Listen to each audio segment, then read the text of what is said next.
The candlelight in the drawing room flickered as Aunt Constance Hartley set down her teacup with a sharp click against the saucer. Every head in the room turned toward her, because everyone in that house had learned to brace themselves whenever she made that sound. Eleanor Hartley stood near the window, smoothing the folds of her pale blue gown, her heart already sinking before her aunt spoke a single word. "Look at her," Constance said, her voice dripping with false pity as she gestured toward her niece. "Standing there as if a single soul in this county would ever look twice at her. No gentleman will desire you, Eleanor, not with that plain face, that thin purse, and that stubborn tongue of yours." The room fell silent. Eleanor felt her cheeks burn, but she did not look away. She had learned long ago that looking away only invited more cruelty. Her cousin Beatrice, seated on the settee in a gown far finer than anything Eleanor owned, hid a small smile behind her fan. Beatrice enjoyed these moments. She always had. "Aunt Constance," Eleanor said quietly, "perhaps it is not desire I seek, but respect." "Respect," Constance repeated, laughing without warmth. "A girl with no dowry and no name worth mentioning does not get to speak of respect. You are lucky I keep you under my roof at all." Eleanor said nothing more. She had learned that silence was often the sharpest reply she could give. She turned and walked from the room, her steps steady despite the trembling in her chest. Outside, the evening air was cool and smelled faintly of rain. Eleanor walked along the garden path behind the house, past the roses that no one bothered to prune anymore, past the old stone bench where she often sat when the walls of the house felt too close. She was the daughter of a gentleman who had died with more debts than land, and a mother who had passed when Eleanor was only 12. Since then, she had lived on the charity of her aunt, a woman who never let her forget the cost of that charity. Eleanor sat on the bench and looked up at the darkening sky. She was 22 years old, unmarried, and by her aunt's endless reminders, unwanted. And yet, something inside her refused to believe the words that had just been spoken. She did not know why. She only knew that she would not let her aunt's voice become the only voice she believed. A sound broke through her thoughts. Hooves, fast and heavy, coming from the road beyond the garden wall. Eleanor rose from the bench just as a horse burst through the low hedge gate that led from the main road, its rider pulling hard on the reins. The horse reared, startled by something in the dark, and the rider was thrown from the saddle, landing hard on the grass just a few feet from where she stood. For a moment, neither of them moved. Eleanor rushed forward without thinking. "Sir, are you injured?" The man groaned and pushed himself up onto one elbow. Even in the dim light, Eleanor could see he was finely dressed, his coat cut from expensive wool, his boots polished, despite the mud now clinging to them. He was young, perhaps 30, with dark hair falling loose across his forehead, and a jaw set firm even in pain. "My horse," he muttered, wincing as he sat up fully. Something spooked her. "A fox, most likely," Eleanor said, kneeling beside him. "They cross this road often at dusk. Can you move your arm?" He flexed his fingers, then his wrist, then rolled his shoulder with a small hiss of discomfort. "Bruised, I believe. Nothing broken." "You are fortunate then," Eleanor said, offering her hand to help him rise. He looked at her hand for a moment, as if surprised by the gesture, before accepting it. He stood, taller than she expected, and glanced around at the garden, the stone bench, the darkened windows of the house beyond. "I did not mean to trespass on your land, miss." "It is not my land," Eleanor said simply. "It belongs to my aunt. I am merely a guest within her walls." Something in her tone made him look at her more closely. "You say that as though it is not a comfortable arrangement." Eleanor almost laughed at how easily he had read her. "Comfort is a luxury not always afforded to guests, sir." He studied her for a long moment, and Eleanor found herself very aware of his gaze, though she could not say why it unsettled her the way it did. There was nothing improper in it. If anything, it felt like the first time in a long while that someone had looked at her and seen something worth looking at. "Your horse has run off toward the eastern field," Eleanor said, breaking the silence. "There is a stable not far from here. My aunt's groundskeeper may be able to help you catch her before nightfall." "You are very composed," the man said, "for someone who just watched a stranger fall from his horse into her garden."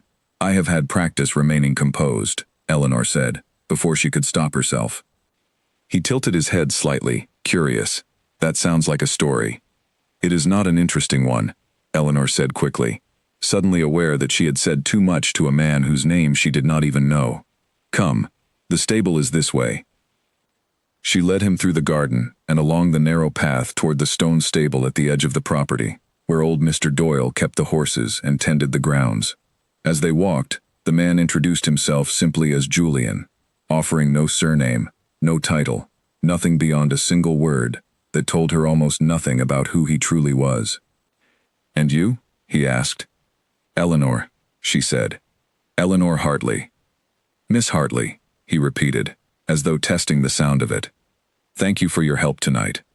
"You have not been helped yet," Eleanor said. "We still must find your horse." A faint smile crossed his face, the first she had seen from him. It changed his entire expression, softened the sharp lines of his jaw, lit something behind his dark eyes. "Then let us find her." They walked together in the cooling night air, and for the first time in longer than Eleanor could remember, she did not feel like a burden, or a disappointment, or a girl unworthy of anyone's attention. She felt, simply, like herself. They found the horse grazing calmly near the eastern fence, entirely unbothered by the chaos she had caused. Julian approached slowly, speaking low and even, until the horse allowed him to take her reins once more. "She forgives easily," Eleanor observed. "Unlike her rider, who will likely feel this fall in his shoulder for a week," Julian said, and Eleanor allowed herself a small smile. He turned to her then, the horse's reins loose in his hand, the moonlight catching the sharp angles of his face. "I am in your debt, Miss Hartley." "You owe me nothing," Eleanor said. "Any person would have done the same." "Perhaps," Julian said, "but not every person would have done it with such calm, nor such kindness to a stranger who fell uninvited into her garden." Eleanor felt heat rise in her cheeks again, though this time it was not from shame. "You flatter me, sir." "I rarely flatter anyone," Julian said. "I find it a waste of good words." Before she could respond, the sound of a door opening echoed from the house behind them. A voice called out into the darkness, sharp and familiar. "Eleanor! Where in heaven's name have you gone?" Eleanor's stomach tightened at the sound of her aunt's voice. "I must go," she said quickly. Julian caught the shift in her expression, the way her shoulders drew in, the way her calm demeanor cracked for just a moment. "Miss Hartley," he said, "before you go, may I ask you something?" She hesitated, glancing toward the house, then back at him, quickly then. "Is there truth," he asked, "to whatever it was that made you say comfort is not always afforded to guests?" Eleanor opened her mouth to deny it, to brush the question aside the way she brushed aside every uncomfortable truth about her life. But something about the steadiness in his gaze made the words catch in her throat. "There is truth in many things people say about me," she finally answered. "Not all of it kind. Good night, sir." She turned and hurried back toward the house before he could ask anything more, before her aunt's voice could grow any louder, before the strange warmth in her chest could turn into something she was not ready to name. Julian watched her go, the reins of his horse still loose in his hand, the image of her steady eyes and quiet dignity, lingering long after she disappeared through the garden gate. He did not know who had told her that no gentleman would desire her, but he knew, with a certainty that surprised him, that whoever it was had been deeply, foolishly wrong. As he mounted his horse and turned back toward the road, one thought remained fixed in his mind, clear and unshakable beneath the night sky. He would see Eleanor Hartley again. A single candle burned low in Eleanor's small room above the kitchen, the wax pooling onto the tin dish beneath it, when a soft knock startled her from her thoughts. She closed the worn book in her lap and rose quickly, expecting Beatrice come to mock her again for retiring early from supper. Instead, it was Nora, the young housemaid, her face flushed from climbing the back stairs in a hurry. "Miss Hartley," Nora whispered, glancing over her shoulder, as though the walls themselves might report her. "There is a gentleman below, asking for you by name." He came to the kitchen door, not the front. Eleanor's heart jumped. "Asking for me? Are you certain?" Dark hair, fine coat, a horse, tied at the garden wall. "He said his name was Julian, and that you would know him." Eleanor's fingers curled around the edge of her shawl. 3 days had passed since the night in the garden. 3 days in which she had told herself, again and again, that a man of his bearing would never think of her a second time. And yet here he was, standing at the kitchen door like a secret waiting to be discovered. "Tell him I will come," Eleanor said, but quietly. "My aunt must not know." She slipped down the back stairs, her slippers silent against the worn wood, and out into the cool night air. Julian stood near the kitchen garden, his horse cropping grass a short distance away, his expression somewhere between amusement and uncertainty, as though he was not entirely sure his visit had been wise. "You should not have come here," Eleanor said, though there was no real reproach in her voice. "I nearly did not," Julian admitted. "I told myself 3 times to turn back toward the main road, and 3 times I found myself here instead. That is either very poor discipline, sir, or very poor sense of direction."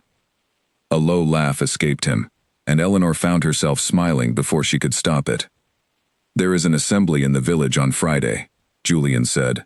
"A gathering of the local families, I am told. Music, dancing, the usual business of society pretending not to gossip about one another while doing exactly that." "I know of it," Eleanor said carefully. "My aunt does not intend for me to attend." "Why not?" Eleanor looked down at her hands. "Because my presence embarrasses her.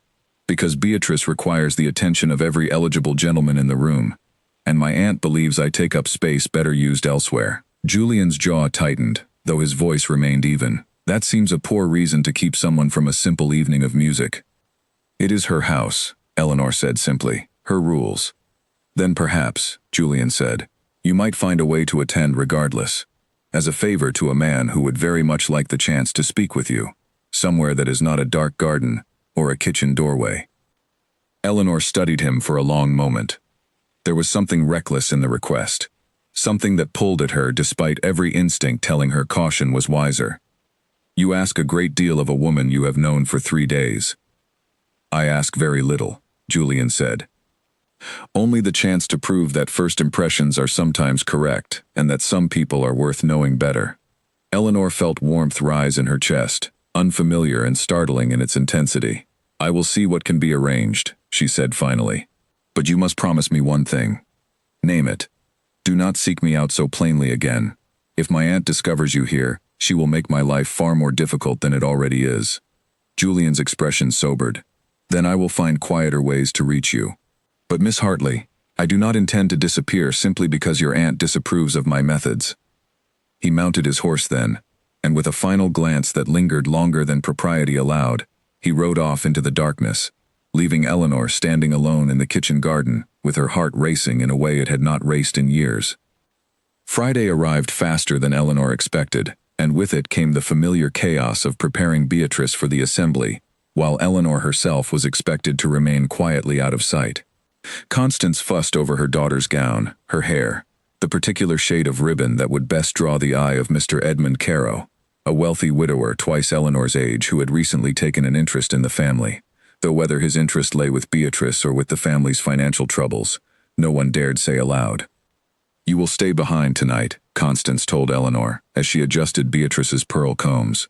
"There is no need for you to attend. It will only tire you, standing about with nothing to do."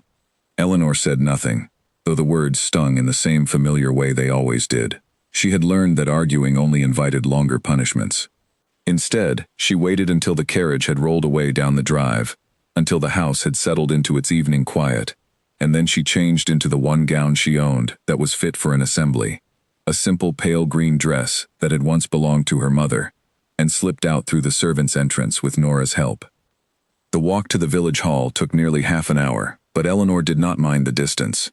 The evening air was warm, and the sound of music grew louder with each step, until finally, she stood at the edge of the brightly lit hall, watching the swirl of dancers through the open doors. She hesitated at the threshold, suddenly aware of how out of place she might look, arriving alone, unannounced, without an escort or a formal invitation. "You came," said a voice behind her, warm with genuine pleasure.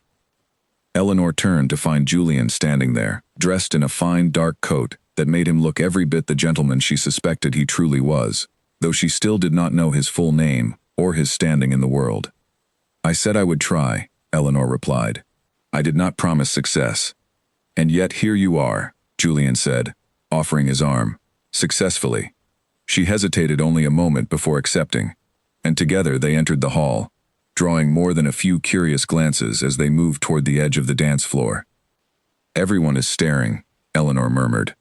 "Let them stare," Julian said. "They will find something else to discuss by morning." The orchestra began a new tune, and before Eleanor could protest, Julian had guided her onto the dance floor, his hand warm and steady against hers. She had not danced in years, not since before her father's death, and for a moment she feared she had forgotten every step. But Julian moved with such quiet confidence that she found herself following naturally, the music carrying her along, until the nervousness in her chest transformed into something closer to joy. "You dance as though you have done this all your life," Julian observed. "I have not danced since I was 16, Eleanor admitted. "My aunt does not believe it a worthwhile use of my time." "Your aunt," Julian said carefully, "seems to have a great many opinions about how you should spend your time." Eleanor's smile faded slightly. "She has raised me since my parents passed. I owe her a great deal." "You owe her kindness, perhaps. Not silence about your own worth." Eleanor looked up at him, startled by the directness of his words, and found nothing but sincerity in his expression. Before she could respond, however, a familiar voice cut through the music. "Eleanor Hartley, what in heaven's name are you doing here?" Beatrice stood at the edge of the dance floor, her face a mixture of shock and fury. Mr. Edmund Caro beside her, his expression far more curious than angry. Eleanor felt the warmth drain from her cheeks. "Beatrice, I can explain." "You snuck out," Beatrice said, loud enough for several nearby guests to hear. "You disobeyed Mother's wishes to come here and dance with a stranger." Julian stepped forward smoothly, his voice calm but firm. "The fault is entirely mine, Miss Hartley. I invited your cousin, and she was gracious enough to accept. If there is blame to be placed, place it with me." Beatrice's eyes narrowed as she took in Julian's fine coat, his confident bearing, the way several other guests had already begun whispering behind their fans at his presence. "And who, precisely, are you?" "A friend," Julian said simply, offering no further explanation. Mr. Caro, standing quietly beside Beatrice, studied Julian with an expression of dawning recognition, though he said nothing beyond a polite nod. The music resumed, and the moment of tension eased just enough for the crowd's attention to shift elsewhere, though Eleanor could feel Beatrice's glare boring into her back for the remainder of the evening. "I fear I have caused you trouble," Julian said quietly, once they had stepped away from the dance floor. "You have caused me an evening I will not soon forget," Eleanor said.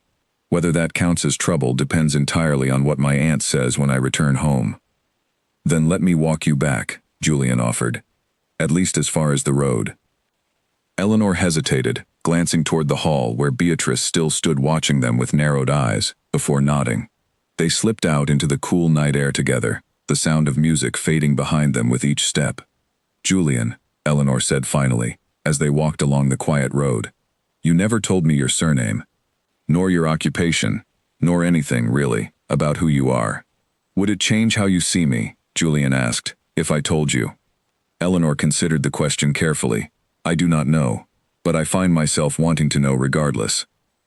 Julian was quiet for a long moment, his expression unreadable in the moonlight. "There are reasons I have kept certain things private," he said finally. "Not because I wish to deceive you, but because I have learned that people often change the moment they discover who I truly am. I did not want that with you." "Not yet."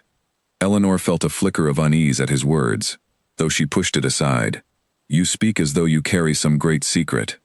"Perhaps I do," Julian admitted, "but I promise you, Eleanor, whatever that secret may be, it does not change what I feel when I am in your company. It only complicates how the world will react to it."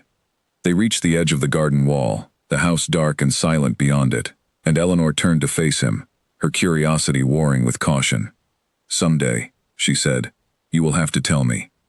"Someday soon," Julian promised. "I give you my word." He took her hand then, pressing a brief, warm kiss to her knuckles, a gesture so simple, and yet so charged with meaning, that Eleanor felt it long after he had disappeared back down the road toward the village. She slipped inside, through the servants' entrance, her heart still racing, only to find Nora waiting anxiously by the kitchen fire. "Miss Hartley," Nora whispered urgently, "your aunt returned early. She has been asking for you." I told her you had gone to bed with a headache, but I fear she does not believe me." Eleanor's stomach tightened as she hurried up the back stairs, the joy of the evening rapidly giving way to dread. She reached her room just as she heard footsteps approaching from the hallway, sharp and deliberate, the unmistakable sound of her aunt's determined stride. The door swung open without a knock, and Constance stood in the frame, her face pale with barely restrained anger, a folded slip of paper clutched tightly in her hand. "Beatrice tells me," Constance said, her voice low and dangerous, "that you were seen tonight, dancing with a strange gentleman at the assembly. A gentleman none of us know, who gave no proper introduction, no family name, nothing but a single word to identify himself." Eleanor's throat went dry. "Aunt Constance, I can explain." "You will explain," Constance said, stepping fully into the room and closing the door behind her with a soft, ominous click. "And you will explain everything, Eleanor. Because if what Beatrice tells me is true, you have made a far greater mess of things than you understand." Eleanor swallowed hard, uncertain how much her aunt already knew, uncertain how much danger truly lay in the secret she and Julian had begun to build between them. But as she looked into her aunt's cold, calculating eyes, she understood, with sudden and unshakable clarity, that the quiet joy of the evening had come at a cost she was only beginning to comprehend.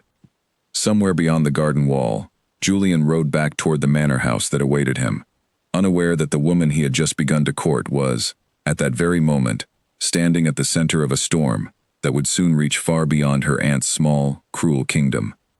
"Sit down," Constance said, and Eleanor obeyed, lowering herself onto the edge of her narrow bed, while her aunt paced the small room like a caged animal, searching for the weakest point in the walls. "Do you have any idea," Constance began, "what you have done?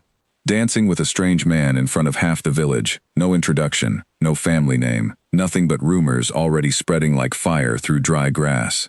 By morning, everyone will be asking who that man was, and worse, they will be asking what kind of girl sneaks out of her guardian's house to meet him." "Nothing improper happened," Eleanor said quietly. "We danced. We spoke. That is all." "That is all," Constance repeated, her laugh sharp and bitter.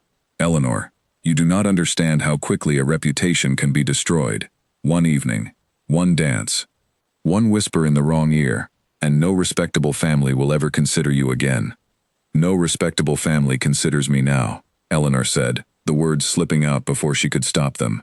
Constance's eyes narrowed dangerously. "Careful, girl. I have kept you fed and clothed for 10 years, out of duty to your late mother, God rest her soul. Do not mistake my patience for weakness." Eleanor lowered her gaze, the familiar weight of guilt settling over her shoulders even though she had done nothing wrong. "I am sorry, Aunt. I did not mean to cause trouble." Constance studied her for a long moment, her expression shifting from anger into something colder, more calculating. "There is only one way to fix this properly," she said finally. "Mr. Caro has expressed interest in the family. Given his standing, and given the unfortunate rumors that will surely follow tonight's foolishness, I believe it would be wise for him to direct that interest toward you instead of Beatrice." Eleanor's head snapped up. "Toward me?" "You are older," Constance said matter-of-factly, as though discussing the weather. "Nearly at an age where suitors grow scarce. Mr. Caro is a practical man, and a scandal such as this might actually work in our favor, if handled correctly. A quick engagement would silence the gossip and settle your future all at once." "I do not wish to marry Mr. Caro," Eleanor said, her voice trembling despite her effort to keep it steady. "Your wishes," Constance said coldly, "are not the priority here. Your future, and this family's reputation, are." She left the room without another word, the door closing behind her, with a finality that made Eleanor's chest tighten with dread. She sat alone in the darkness for a long while, staring at the small candle flickering on her nightstand, trying to convince herself that her aunt's threat was nothing more than an angry outburst that would fade by morning. But mornings in that house rarely brought relief. Over the following days, Constance began orchestrating what she called practical arrangements. Mr. Caro was invited to dine at the house twice within the week, each time seated conspicuously beside Eleanor rather than Beatrice. He was a pleasant enough man in conversation, Eleanor admitted privately, though his interest in her felt less like affection and more like the careful consideration of a merchant weighing the value of goods. He spoke often of his estate, his income, his need for a sensible wife who would manage his household efficiently and without complaint. Eleanor endured these dinners with practiced calm, offering polite responses while her thoughts drifted constantly to Julian, to the warmth of his hand against hers, to the promise he had made to reveal his secret someday soon. She had received no word from him since the assembly, and with each passing day, doubt crept further into her heart. Perhaps he had simply been a passing amusement for a man of leisure, a brief diversion, before returning to whatever life awaited him beyond the village. Then, on the 5th day, Nora appeared at her door with a small folded note hidden beneath a stack of clean linens. "From the gentleman," Nora whispered. "He asked me to give it to you when your aunt was occupied elsewhere." Eleanor's hands trembled slightly as she unfolded the paper. "Meet me at the old mill by the river, tomorrow at dusk, if you are able. I have much to tell you, and I fear delaying any longer would be a mistake I cannot afford to make. Julian." Eleanor read the note 3 times before tucking it carefully into the pages of her book, her heart caught between excitement and fear. The old mill sat at the edge of the property, far enough from the house that no one would think to look for her there, but close enough that the risk of discovery remained real. The following evening, Eleanor waited until Constance and Beatrice had retired to the drawing room for their usual hour of needlework and gossip, then slipped out through the kitchen door and made her way along the narrow path toward the river. The old mill stood silent and weathered against the darkening sky, its wheel long since stopped turning, but it had always been a peaceful place, one Eleanor had visited often as a child, before her parents' deaths had changed everything. Julian was already waiting when she arrived, standing near the mill's crumbling stone wall, his expression grave, in a way she had not seen before. "You came," he said, relief evident in his voice. "You asked me to," Eleanor replied. "Though I confess, your note left me uncertain what to expect." Julian stepped closer, his dark eyes searching her face, as though memorizing every detail. "Eleanor, there is something I must tell you, something I should have told you the very first night we met." Eleanor's stomach tightened with apprehension. "Then tell me." "My name," Julian said slowly, "is Julian Ashford. I am the Duke of Rothbury." For a moment, Eleanor could not speak. The words settled over her like a weight she had not expected, reshaping everything she thought she understood about the man standing before her. A duke. Not a gentleman of modest means, not a traveler passing through the village, but a duke, one of the highest-ranking men in the entire realm.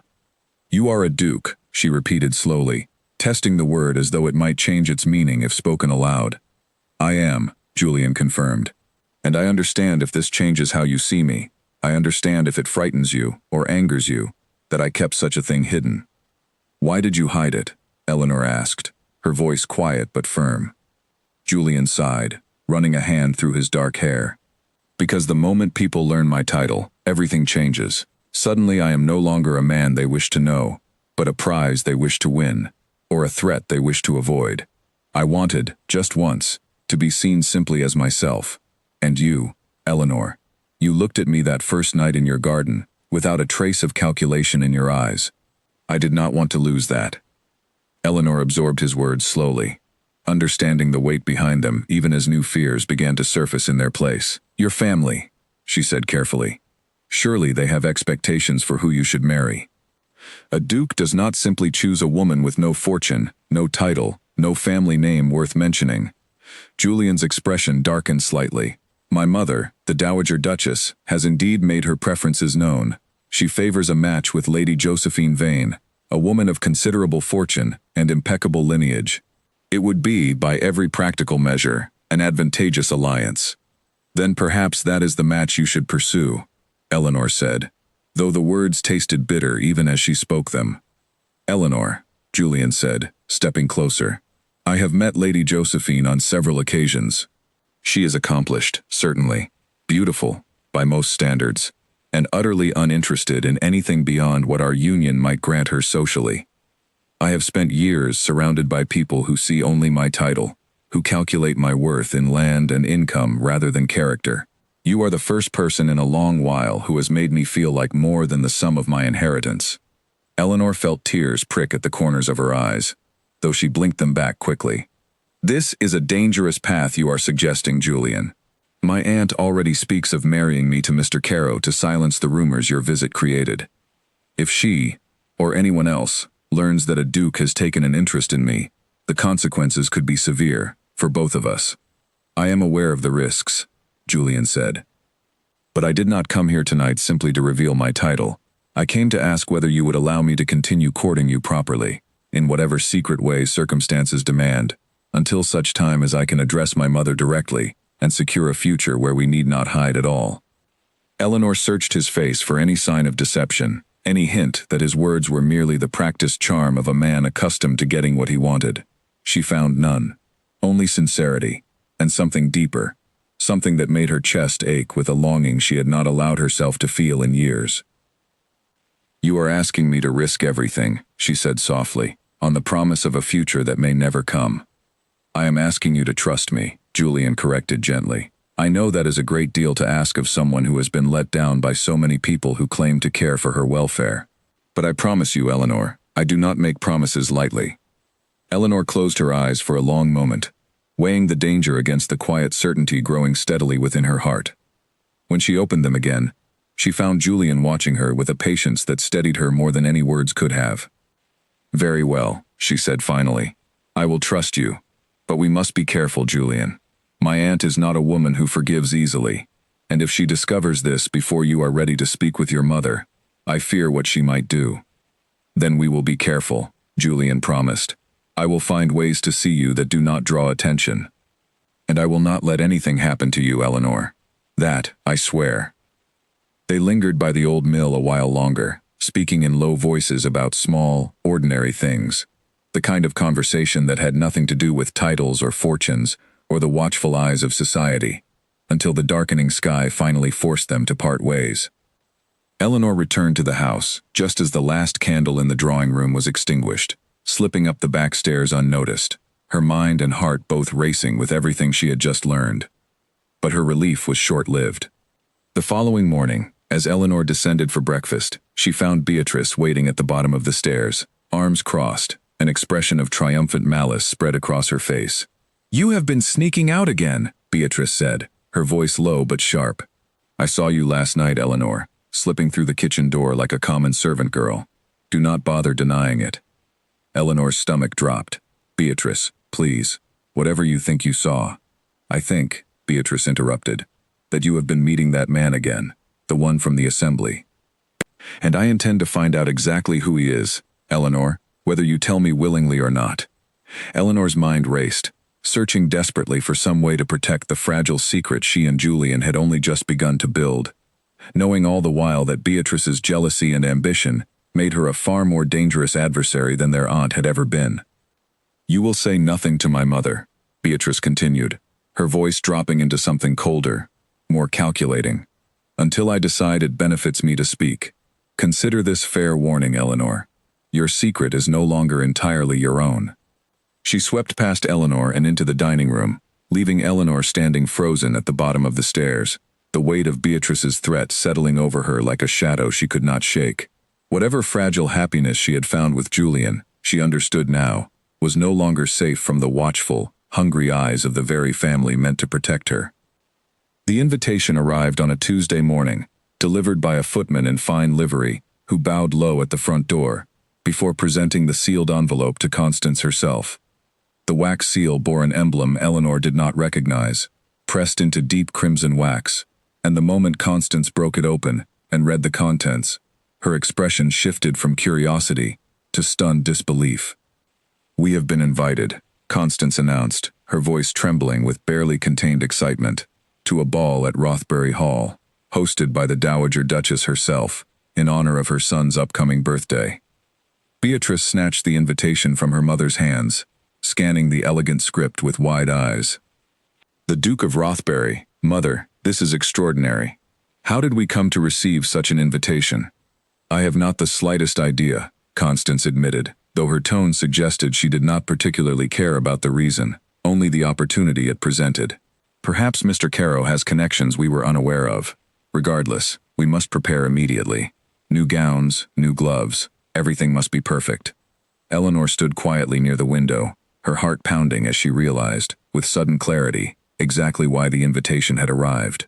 Julian had promised to find a way for them to see one another properly, and this, she understood now, was that promise fulfilled, though the risk of such a public gathering sent a fresh wave of anxiety through her chest.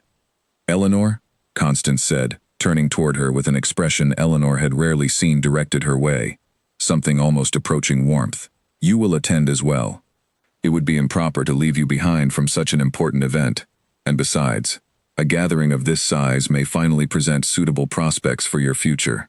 Eleanor nearly laughed at the irony of her aunt's sudden generosity, though she kept her expression carefully neutral. "Thank you, Aunt Constance. I look forward to attending." The days leading up to the ball passed in a blur of preparation, fittings, and Beatrice's increasingly pointed remarks about Eleanor's secret meetings, remarks Beatrice had thus far kept from her mother, though Eleanor understood the silence was merely a bargaining tool, one Beatrice intended to use when it served her best. On the evening of the ball, Eleanor dressed carefully in a gown of deep sapphire blue, a gift from Julian delivered quietly through Nora only days before, with no note attached beyond a small card that read simply, "Wear this, and know that I am thinking of you." The fabric was finer than anything Eleanor had ever owned, and as she studied her reflection in the small mirror of her room, she barely recognized the woman staring back at her. Rothbury Hall rose from the countryside like something out of a storybook, its windows blazing with candlelight, its grand entrance thronged with carriages depositing guest after guest in a steady stream of silk and jewels. Eleanor followed her aunt and cousin through the towering doors, her nerves fraying with every step deeper into the grand hall, until finally they emerged into the ballroom itself, a vast space filled with music, laughter, and the glittering finery of the county's most prominent families. "There he is," Beatrice whispered excitedly, nodding toward the far end of the room, where a receiving line had formed near an elegant staircase. Eleanor followed her cousin's gaze and felt her breath catch in her throat. Julian stood at the center of the receiving line, dressed in formal attire that made him look every inch the duke he truly was, greeting guests with practiced grace beside an elderly woman whose sharp eyes and regal bearing left no doubt as to her identity. The Dowager Duchess. Beside Julian stood a young woman of striking beauty, golden-haired and elegantly dressed, her hand resting familiarly on his arm, as though she belonged there by right. Eleanor's stomach twisted with an emotion she did not want to name. "Lady Josephine Vane," Constance murmured, her voice hushed with awe. "I have heard she is nearly betrothed to the Duke. What a match that would be." Eleanor forced herself to look away, focusing instead on the swirl of dancers moving across the polished floor, though her thoughts remained fixed on the image of Julian, standing beside Lady Josephine, the two of them looking every bit the perfect pairing society expected. The evening progressed with agonizing slowness. Eleanor remained near the edges of the room, watching as Beatrice attempted repeatedly to catch Julian's attention, only to be politely redirected by the flow of guests requiring his presence elsewhere. Eleanor told herself this distance was safer, wiser, though her heart ached with every passing moment that separated them. Then, as the orchestra began a new set, Julian broke free from the receiving line and made his way directly across the ballroom, ignoring the curious glances that followed his path, until he stopped before Eleanor with a warm, unmistakable smile. "Miss Hartley," he said, his voice carrying just enough for those nearby to hear. "Might I have the honor of this dance?" A ripple of whispers spread through the surrounding guests. Eleanor felt every eye in the room shift toward her, felt Beatrice's sharp intake of breath from somewhere behind her, but she pushed the anxiety aside and placed her hand in Julian's outstretched palm. "The honor is mine, Your Grace," she replied, and the words felt strange and thrilling on her tongue. They moved onto the dance floor together, and for a few precious minutes, the world around them seemed to fade into insignificance. Julian's hand rested warm and steady at her waist, his eyes never leaving hers, and Eleanor allowed herself, just for a moment, to imagine a future where this closeness was not something to be hidden or feared. "You look radiant tonight," Julian murmured. "I feel as though every person in this room is staring at me," Eleanor admitted. "Let them stare," Julian said, echoing the words he had spoken at the village assembly weeks before. "I have waited too long for this dance to concern myself with gossip." But the whispers around them grew louder as the dance continued, and Eleanor caught fragments of conversation drifting from nearby guests, questions about her identity, her family, her connection to the Duke. She saw Lady Josephine watching from across the room, her expression carefully composed, though something cold and calculating flickered behind her eyes.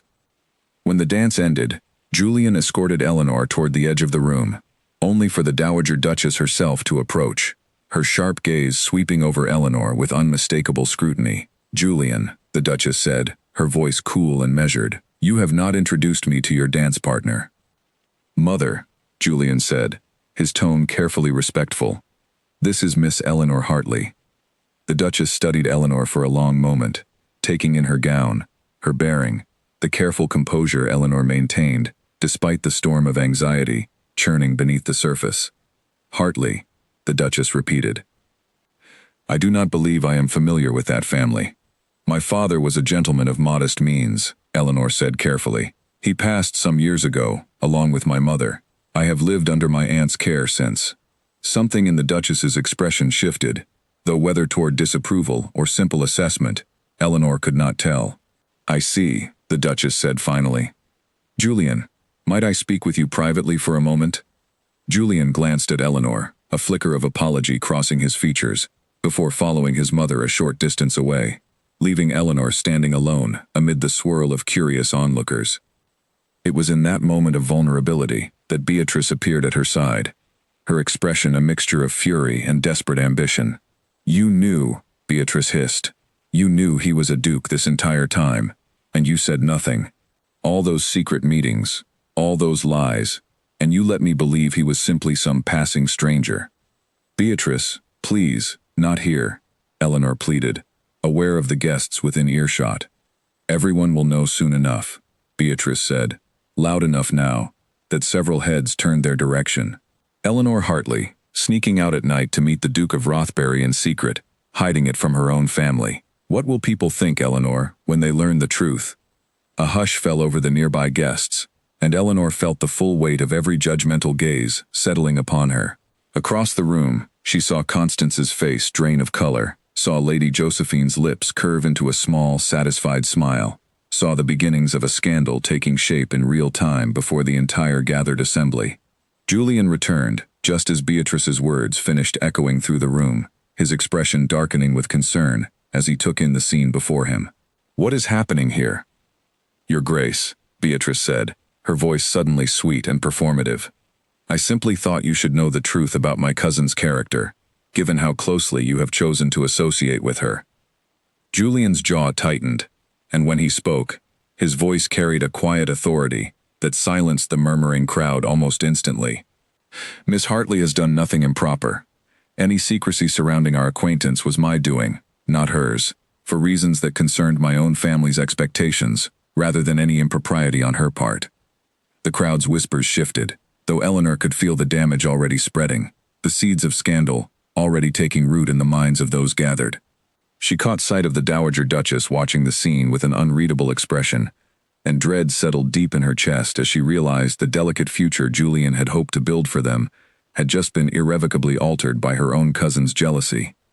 "I think," Eleanor said quietly, stepping back from Julian's side, "it would be best if I returned home."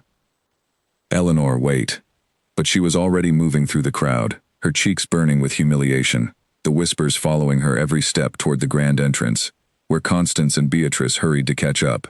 Constance's expression a storm of barely contained fury that Eleanor knew would erupt the moment they were safely away from prying eyes.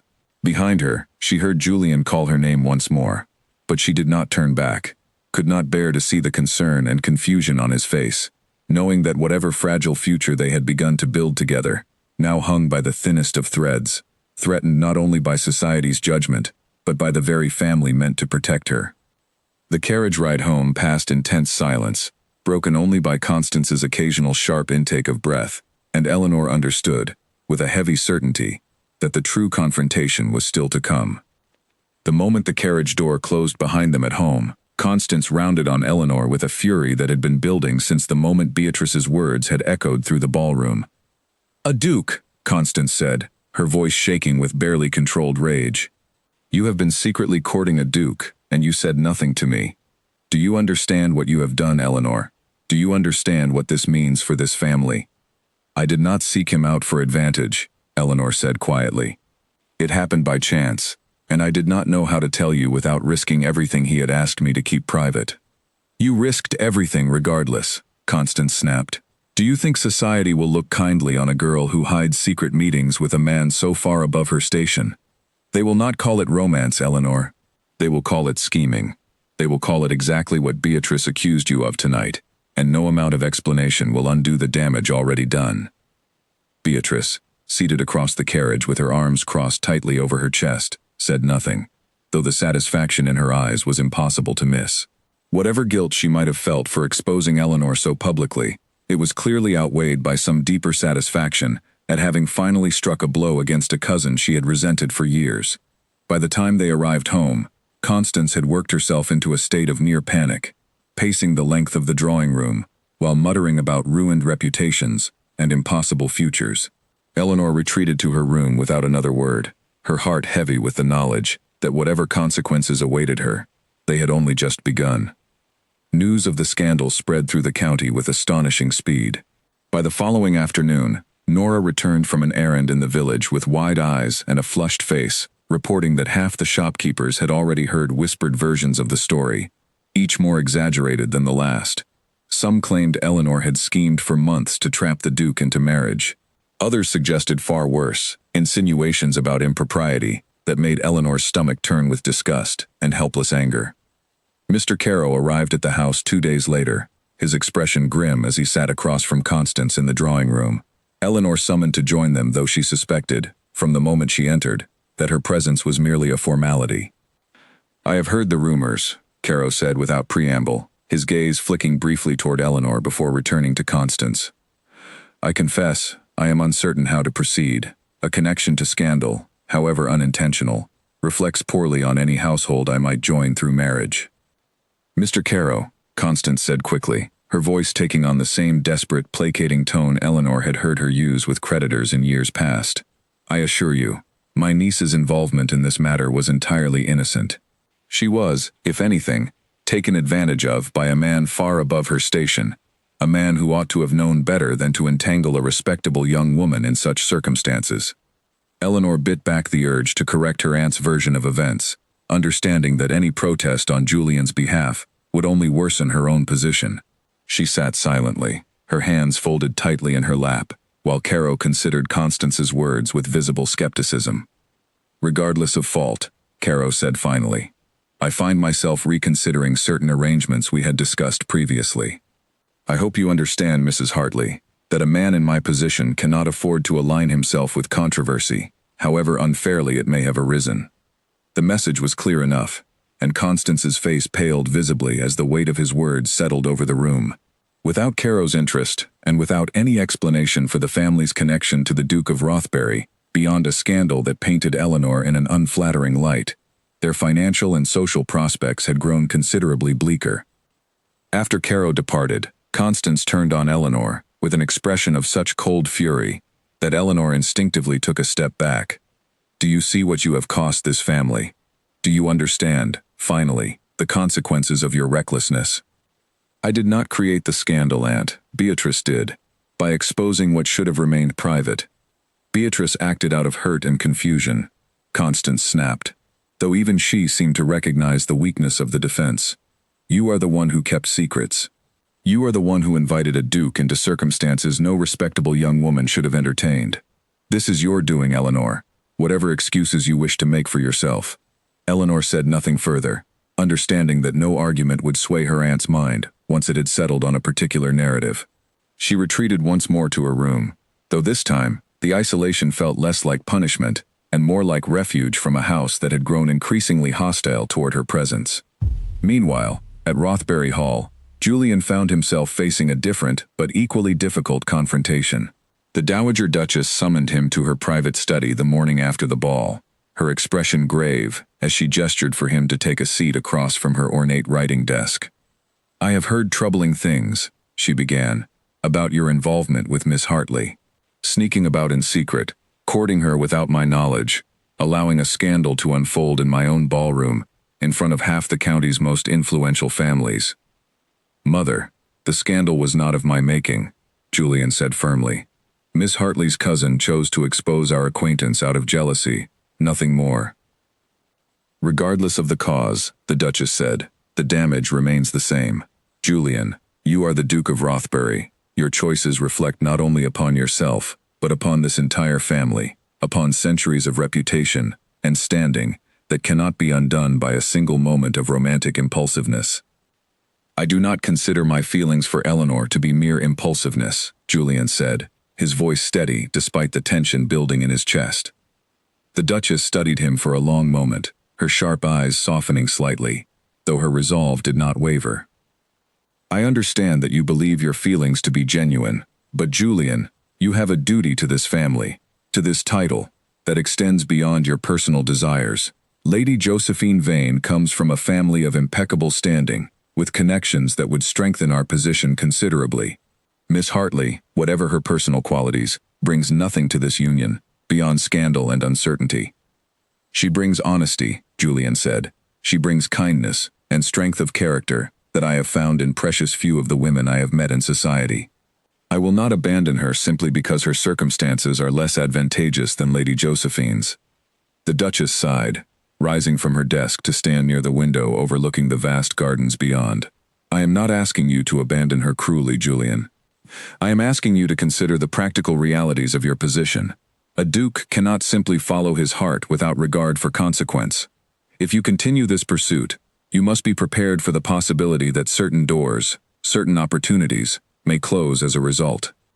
Julian remained silent for a long moment, weighing his mother's words against the certainty that had settled deep within him since the very first night he had met Eleanor in her aunt's garden. I understand the risks, he said finally, but I would rather face them with Eleanor than spend my life comfortable and secure beside a woman I do not love.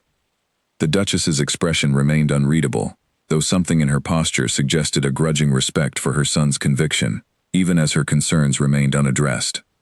Unbeknownst to either Julian or Eleanor, however, a far more dangerous scheme had already begun to take shape.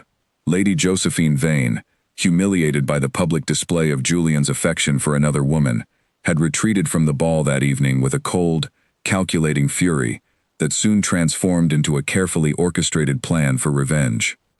Working quietly through a network of society connections, Josephine began spreading her own version of events, one that painted Eleanor not as an innocent caught in circumstances beyond her control, but as a calculating opportunist who had deliberately schemed to entrap the Duke for the sake of wealth and status. Letters were forged, supposedly written by Eleanor herself, boasting of her plans to secure a Duke's affection, regardless of the scandal it might cause.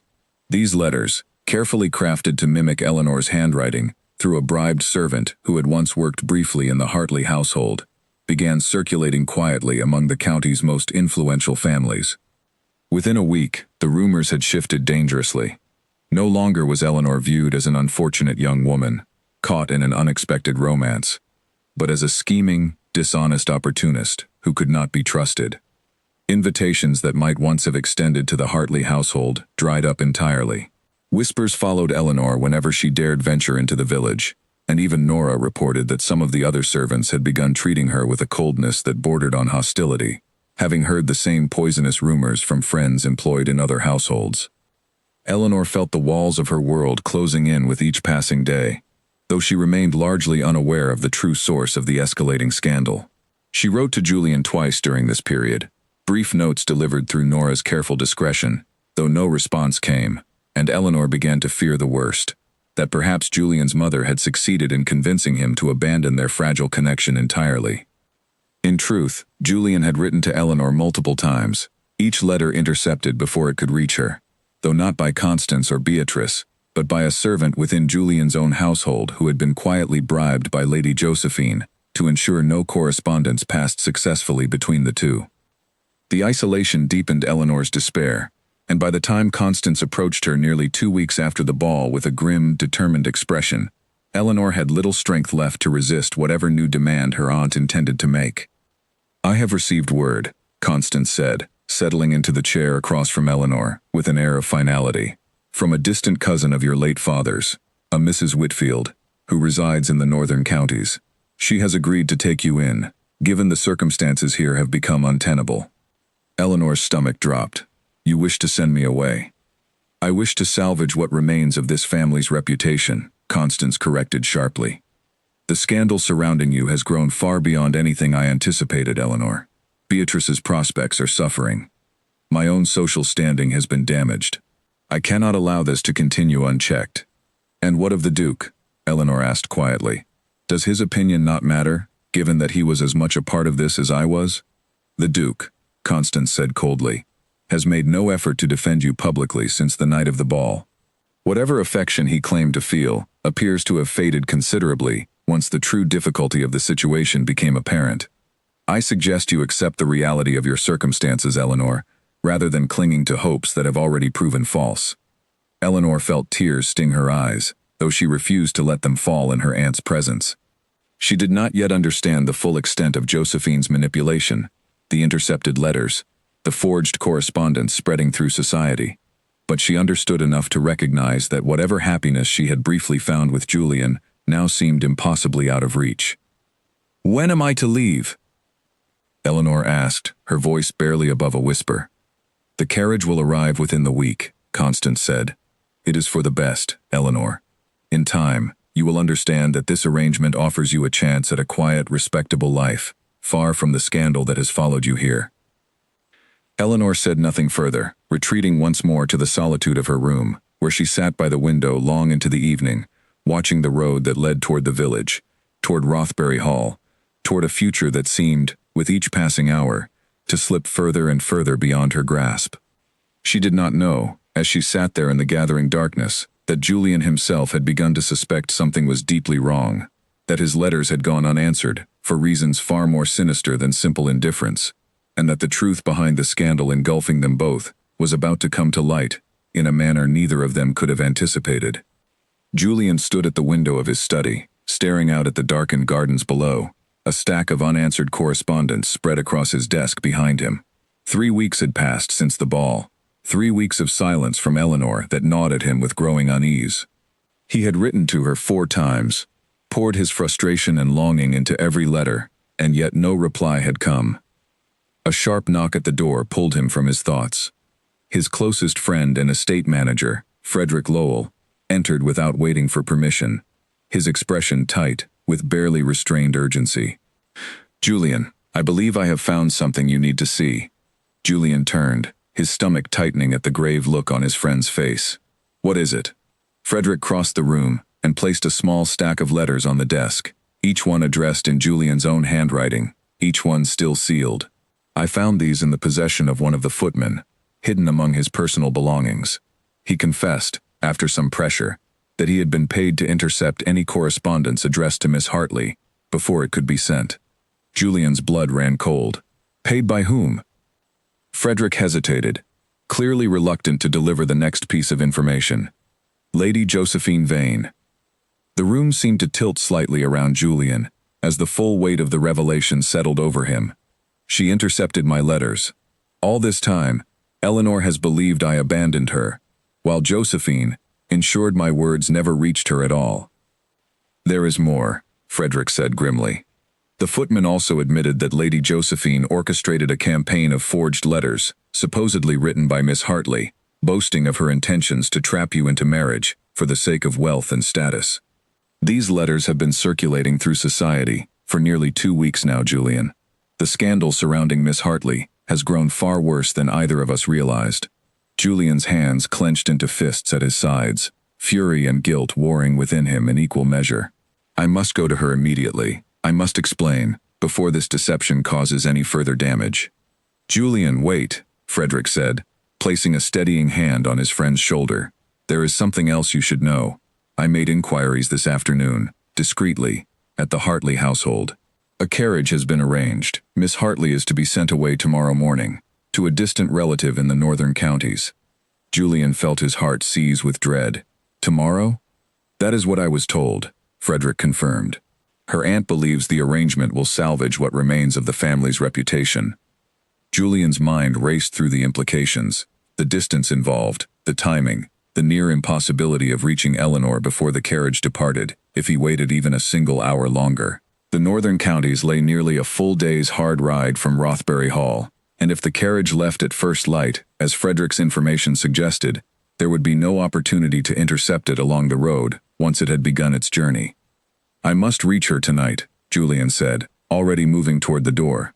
Before that carriage departs. Julian, it is nearly dusk already. The roads will be dark within the hour, and the distance to the Hartley estate alone is considerable, let alone whatever ground you might need to cover afterward. I do not care about the danger, Frederick. I care about reaching Eleanor before she is sent away believing I abandoned her. Julian's voice carried a fierce determination that left no room for argument. Have my horse readied immediately. Frederick studied his friend for a long moment before nodding, understanding that no words of caution would sway him from this course. I will accompany you as far as the crossroads, in case you require assistance along the way. Within the hour, Julian rode out from Rothbury Hall beneath a sky rapidly darkening toward night, his horse's hooves pounding against the packed earth of the country road as he pushed toward the Hartley estate with a single-minded urgency that ignored every instinct toward caution. Frederick rode beside him for the first several miles, offering what guidance he could regarding the fastest route, before finally peeling away at the designated crossroads with a final word of warning. Be careful, Julian. The roads grow treacherous once you leave the main path, and a storm is building from the west. Julian barely acknowledged the warning, his focus entirely fixed on the miles still separating him from Eleanor. The wind picked up as he rode further into the darkening countryside, carrying with it the distinct smell of approaching rain, and within another hour, the first heavy drops began to fall, quickly transforming into a steady downpour that soaked through his coat and made the road ahead increasingly difficult to navigate. Still, Julian pressed onward, his horse's breath coming in labored gasps as they climbed a steep hill overlooking the valley, where the Hartley estate lay nestled among rolling fields. Lightning split the sky overhead, briefly illuminating the landscape in stark white light, and Julian used the momentary clarity to orient himself before continuing his desperate ride through the storm.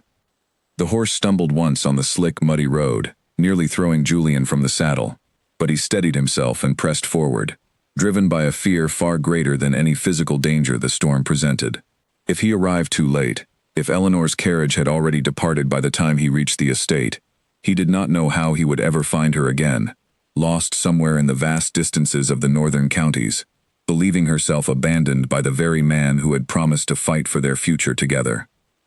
Hours passed in a blur of rain, mud, and exhausted determination. Julian's arms ached from gripping the reins so tightly, his legs burned from the strain of the relentless ride, but still he did not slow, did not allow himself even a moment's rest, until finally, as the first pale hints of dawn began to lighten the eastern sky, he crested the final hill overlooking the Hartley estate. The house stood silent in the gray morning light, and to his relief, no carriage yet stood prepared at the entrance. He had made it in time, though barely, and as his exhausted horse carried him down the final stretch of road toward the house, Julian felt a fierce, desperate hope rise within his chest. He dismounted before the horse had fully stopped, stumbling slightly on legs weakened by hours in the saddle, and made his way toward the front entrance with a determination that ignored propriety entirely. He pounded on the heavy wooden door, the sound echoing through the quiet morning air, until finally, a startled servant answered, her eyes widening at the sight of the mud-soaked, storm-battered Duke standing on the doorstep. "Your Grace," the servant stammered, clearly recognizing him despite his disheveled state. "I must fetch Mrs. Hartley immediately." "There is no time," Julian said firmly. "I must see Miss Eleanor Hartley at once. It is a matter of great urgency."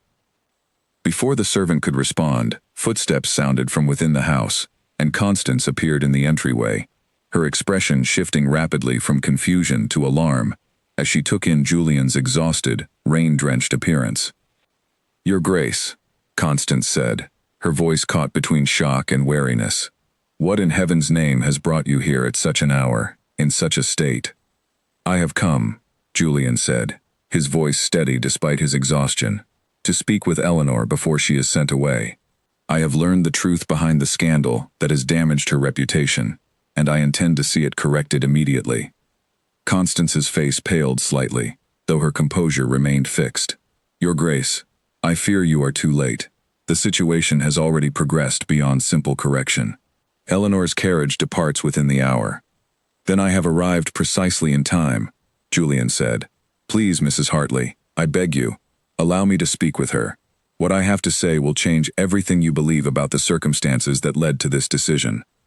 Constance hesitated, torn between her ingrained sense of propriety and the undeniable weight of a duke standing on her doorstep, pleading for an audience with her niece. Finally, with obvious reluctance, she stepped aside. "Very well, but I insist on remaining present for whatever you intend to say." "That is fair," Julian agreed, following her into the house with rain still dripping from his coat, leaving muddy footprints across the polished floor. They found Eleanor in the small drawing room, already dressed for travel, a single trunk packed and waiting near the door. She looked up as they entered, and Julian watched as shock, disbelief, and a flicker of desperate hope crossed her face in rapid succession, before she carefully schooled her expression into something more guarded. "Julian," she said softly, rising from her seat, "what are you doing here?" "Eleanor," Julian said, crossing the room to stand before her, ignoring the rain still dripping from his hair, the mud still clinging to his boots. "I have ridden through the night to reach you, because I only just discovered the truth behind everything that has happened these past weeks." "The truth," Eleanor repeated, her voice wavering slightly. "Lady Josephine Vane intercepted every letter I sent you," Julian said, his voice thick with barely contained fury and regret. "She bribed a servant in my household to ensure my words never reached you, and she orchestrated a campaign of forged letters, supposedly written by you, that spread throughout society, and damaged your reputation far beyond what your cousin's initial exposure ever caused."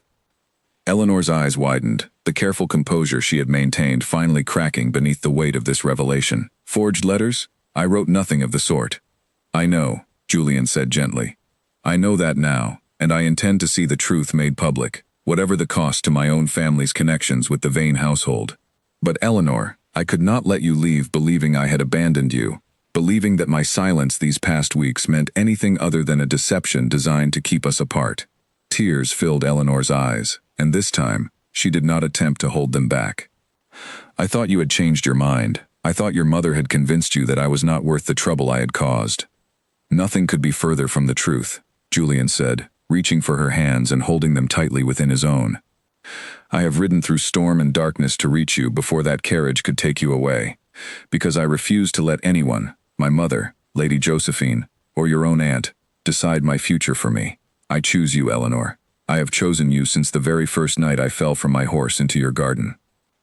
Constance, standing silently near the doorway, watched the exchange with an expression of stunned uncertainty, the careful narrative she had constructed over the past weeks crumbling before her eyes as the true nature of the scandal became clear. "Your Grace," Constance said finally, her voice hesitant, "if what you say is true, if Lady Josephine truly orchestrated this deception, then Eleanor's reputation has been unjustly damaged, and I have acted in haste based on false information." "That is precisely what happened," Julian confirmed, not taking his eyes from Eleanor's face. "And I intend to see it corrected, publicly and thoroughly, so that no shadow of doubt remains regarding Eleanor's character." Eleanor looked up at him, her expression a mixture of relief, lingering disbelief, and a fragile hope beginning to take root once more within her heart. "You rode through the night, Julian, through that storm, all this way, simply to tell me the truth before I left." "I would ride through far worse," Julian said softly, "if it meant reaching you in time." Outside, the storm had finally begun to break, pale morning light filtering through the retreating clouds, and as Eleanor stood there, her hands held securely within Julian's own, she understood, with a certainty that settled deep within her chest, that whatever challenges still lay ahead, she would not face them alone. But the battle for her reputation, and for their future together, had only just begun. Lady Josephine's deception still lingered like a shadow over society's perception of her, and Constance, despite her sudden shift in understanding, remained a woman who valued reputation and advantage above all else. The truth would need to be confronted directly, publicly, and without hesitation, if Eleanor and Julian hoped to build the future they had both begun, against all odds, to believe in. 3 days after Julian's desperate ride through the storm, a carriage bearing the Rothbury crest arrived at Lady Josephine Vane's country residence, carrying not only Julian himself, but also Frederick Lowell, and the footman whose confession had first revealed the extent of Josephine's deception. Josephine received them in her drawing room with an air of practiced composure, though a flicker of unease crossed her features when she noticed the footman standing quietly near the door. "Your Grace," Josephine said smoothly, rising to greet him. "This is an unexpected visit." "I think you know precisely why I have come," Julian said, his voice cold and controlled, despite the anger simmering beneath the surface. "I have learned of the letters you intercepted, and the forged correspondence you circulated throughout society, all designed to destroy Miss Hartley's reputation." Josephine's composure faltered slightly, though she recovered quickly, lifting her chin with defiant pride. "I did what was necessary to protect a match that made sense for both our families, Your Grace. You cannot fault me for wanting what was best." "What was best?" Julian repeated, his voice sharp with disbelief. "You destroyed the reputation of an innocent woman through deception and forgery, simply because I chose to care for someone other than yourself. That is not protecting anything, Josephine. That is cruelty, plain and simple." Josephine's eyes narrowed, her carefully maintained facade finally cracking beneath the weight of his accusation. "She is nothing, Julian. A penniless nobody, with no name worth mentioning. I offered you connections, wealth, standing, that would have strengthened your position for generations to come. What can she possibly offer in comparison? She offers honesty," Julian said firmly. "Something you have proven yourself utterly incapable of providing. I will be making the truth known publicly, Josephine, at the gathering this weekend at Lord Ashworth's estate, where half the county's most influential families will be present. You may choose to attend and offer your own account, or you may choose to remain absent while the truth is revealed regardless. Either way, Miss Hartley's reputation will be restored." Josephine's face paled, understanding fully the social ruin that awaited her should the truth become widely known. "Julian, please, consider what this will cost me. My family's standing, my own prospects for marriage, all of it destroyed by a single scandal. You should have considered those costs before choosing to destroy someone else's future for the sake of your own ambition," Julian said, turning toward the door without further ceremony. "Good day, Lady Josephine." The gathering at Lord Ashworth's estate that weekend drew nearly every prominent family within the county, drawn by curiosity surrounding the scandal that had dominated society's conversations for weeks. Eleanor arrived alongside Julian, dressed in a gown of deep emerald green, her nerves steadied by the quiet strength of his presence beside her, though the weight of every watching eye still pressed heavily upon her. Constance and Beatrice arrived separately, Constance's expression carefully neutral, though the tension in her posture betrayed her own uncertainty regarding how the evening might unfold. Beatrice, for her part, avoided meeting Eleanor's gaze entirely, clearly aware of the role her jealousy had played in the scandal's initial spread, even if she remained unaware of the far greater deception Josephine had orchestrated afterward. Julian requested a moment before the assembled guests early in the evening, his voice carrying clearly across the grand ballroom as conversation gradually stilled to allow him the floor. "I find myself compelled," Julian began, "to address certain rumors that have circulated throughout our county these past weeks, rumors concerning Miss Eleanor Hartley, whose character has been unjustly maligned through deception and forgery." Murmurs rippled through the crowd, and Eleanor felt her cheeks flush, though she kept her chin lifted, refusing to shrink beneath the weight of so many curious stares. "Letters supposedly written by Miss Hartley, boasting of schemes to entrap me into marriage, were in fact forged," Julian continued, "created and circulated by Lady Josephine Vane, who also intercepted genuine correspondence between myself and Miss Hartley, in an attempt to sabotage our acquaintance entirely." A collective gasp swept through the room, heads turning toward where Josephine stood near the edge of the gathering, her face flushed with humiliation as every eye in the room settled upon her.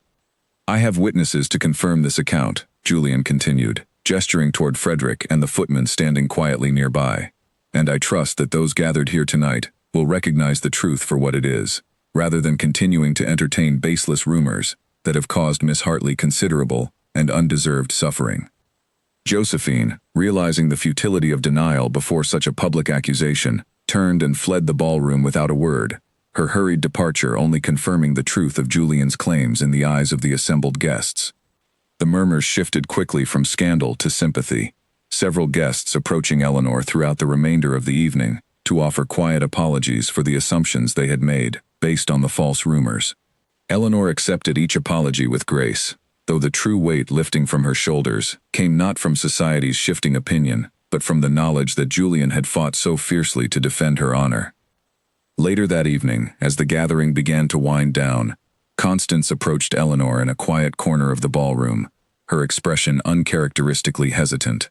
"Eleanor," Constance began, "I owe you an apology.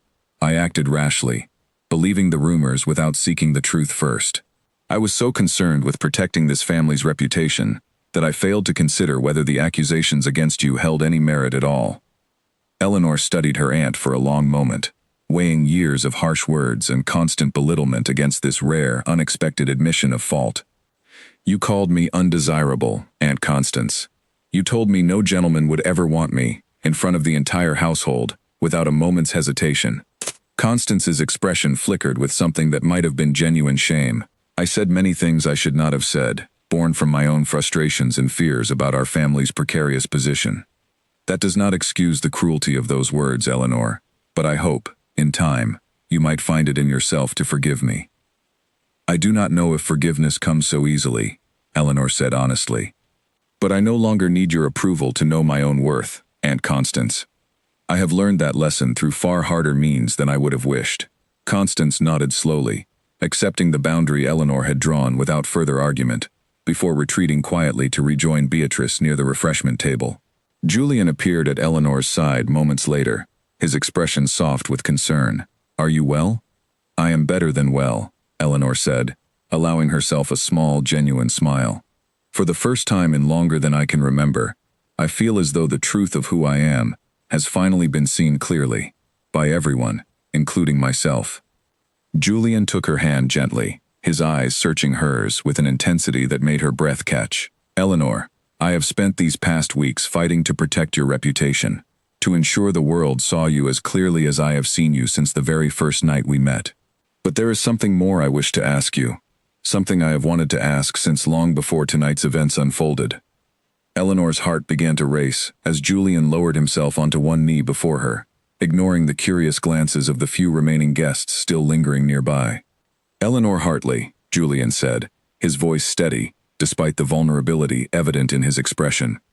"You have shown me strength, honesty, and grace in the face of circumstances that would have broken many others. I do not offer you a title or fortune as the primary reason for my affection, though I understand those things now come attached to my request.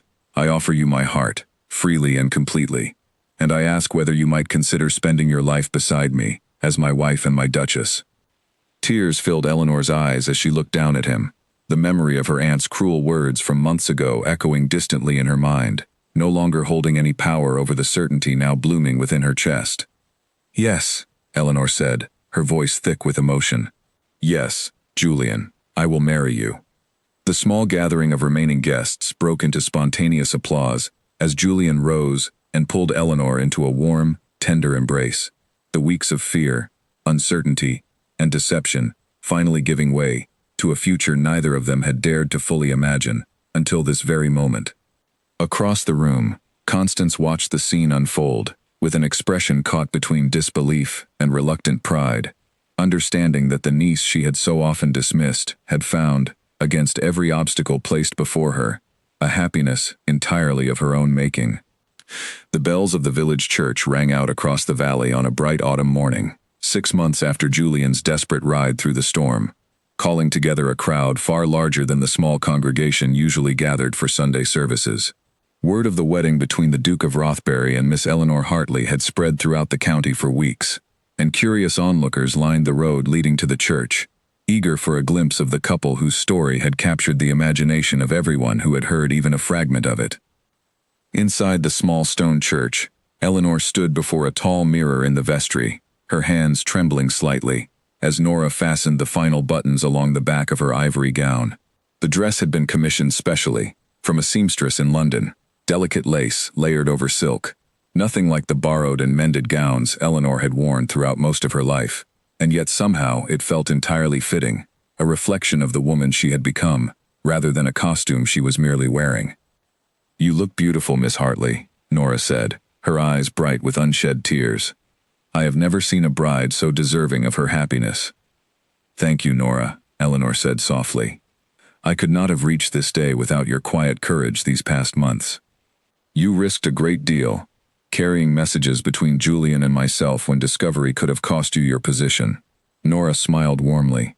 "It was worth every risk, Miss Hartley, to see you standing here today."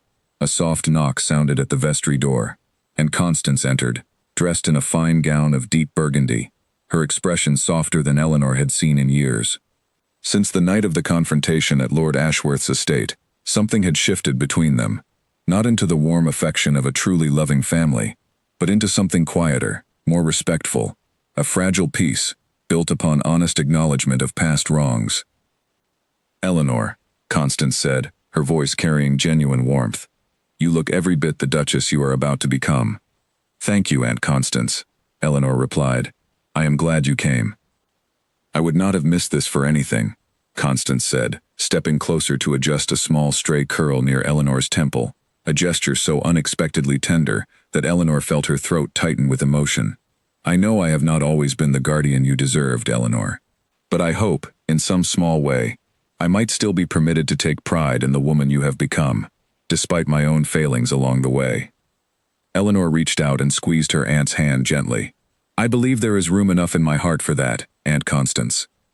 Beatrice appeared in the doorway moments later, her expression hesitant, uncertain of her welcome.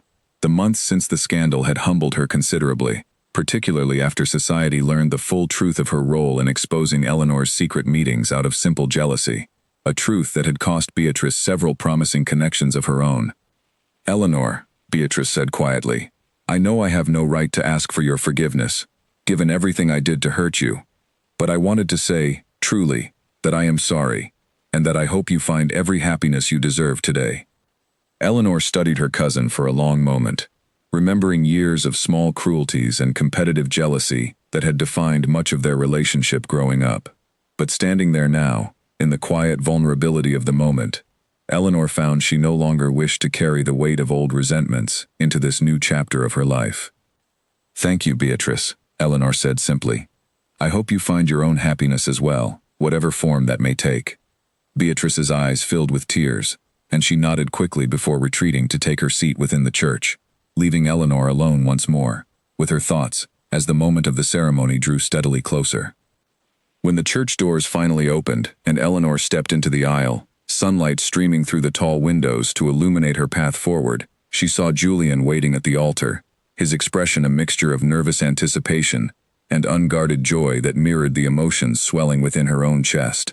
Beside him stood Frederick Lowell, serving as his closest attendant, and near the front pew, the Dowager Duchess sat with a composed dignity that had, over the preceding months, gradually softened into genuine acceptance of Eleanor as her son's chosen match, particularly once the full extent of Josephine's deception had become widely known throughout society. Eleanor walked slowly down the aisle, each step carrying her further from the girl who had once stood trembling beneath her aunt's cruel words, and closer to the woman she had become, through months of quiet strength, patience, and unwavering belief in her own worth. When she reached the altar, Julian took her hands in his eyes shining with an emotion so pure and steady that Eleanor felt any remaining doubt dissolve entirely within her heart. "I have waited what feels like a lifetime for this moment," Julian murmured, quiet enough that only she could hear. "And yet somehow," Eleanor whispered back, "it feels as though we have only just begun." The ceremony proceeded with quiet dignity, vows exchanged in steady, confident voices that carried clearly through the small stone church, and when the officiant finally pronounced them husband and wife, the assembled guests rose in a wave of applause and joyful cheers that echoed off the ancient walls. The wedding breakfast that followed at Rothbury Hall stretched long into the afternoon, a celebration filled with music, laughter, and the warm congratulations of guests who had, only months before, whispered scandalous rumors about the very woman they now toasted as their new Duchess. Eleanor accepted their well wishes with grace, understanding that society's opinion, fickle as it often proved to be, mattered far less to her now than the quiet certainty of Julian's love and her own hard-won sense of self-worth. As the afternoon light began to soften toward evening, Eleanor slipped away from the crowded reception for a few moments of solitude, making her way toward the same gardens where she had first encountered Julian, fallen from his horse, so many months before. The roses here, unlike those at her aunt's neglected estate, had been carefully tended, their blooms full and vibrant beneath the golden autumn light. She sat on a stone bench near the garden's edge, allowing herself a quiet moment to reflect on everything that had brought her to this day. The cruel words her aunt had once spoken, words that had cut so deeply at the time, now felt like echoes from a distant, unrecognizable past. She had believed, for a fleeting moment during her darkest days, that perhaps those words carried some truth, that perhaps she truly was unworthy of love or desire. But standing now on the other side of that pain, Eleanor understood with unshakable clarity that her aunt's cruelty had spoken far more about Constance's own fears and frustrations than it ever had about Eleanor's true worth.